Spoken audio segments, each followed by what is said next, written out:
இந்த உரை மூலமா நம்மளுக்கு தெரிய வருவது என்னன்னா, நீங்க கேட்ட மாதிரி மத்திய அரசிற்கும் மாநில அரசிற்கும் ஒரு இணக்கமான போக்கு ஏற்பட்டிருக்கிறதா? ஆம், ஏற்பட்டிருக்கிறது. இந்த ஒரு கடந்த சில வருடங்களாகவே நம்ம பார்த்தோம், ஆளுநருக்கும் ஆளும் அரசிற்கும், ஆளுநர் அசம்பிளிக்குள்ள வந்தாலே சண்டை சச்சரவு, ஒரு மாதிரி அன்னைக்கு நாள் முழுக்க பரபரப்பு செய்தியாவே காட்சி அளிக்கும். ஆனால் இன்றைக்கு வெரி ஸ்மூத்தாக இந்த அவை சென்றிருக்கிறது.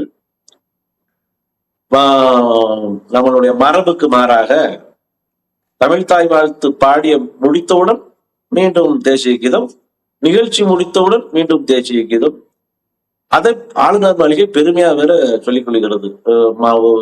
ஒரு பயங்கரமான போக்கு தமிழ்நாட்டில் மாறிவிட்டது, நிகழ்ந்து விட்டது, ஏதோ பிரளயமே செய்து விட்டது போல் அவர்கள் பீற்றிக் கொள்கிறார்கள்.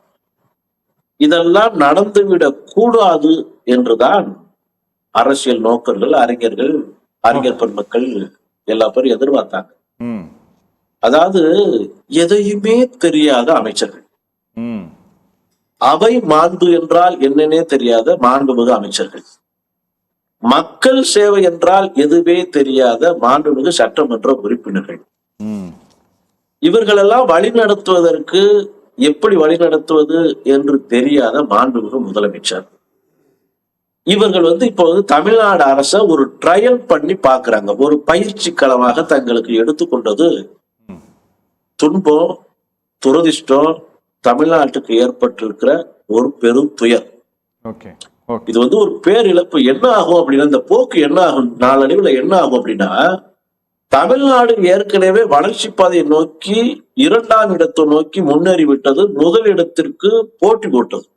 தொழில் வளர்ச்சியில, இன்ஃப்ராஸ்ட்ரக்சர்ல, மெடிக்கல் கட்டமைப்புல, இப்படி பல விவசாய புரட்சியில, இப்படி பல விஷயங்கள்ல, கல்வியில, சுகாதாரத்துல, சமூக நீதியில, இப்படி எதை எடுத்துக்கொண்டாலும் தமிழகம் முன்னிலை வகித்தது, முதல் இடத்தை நோக்கி பயணித்தது.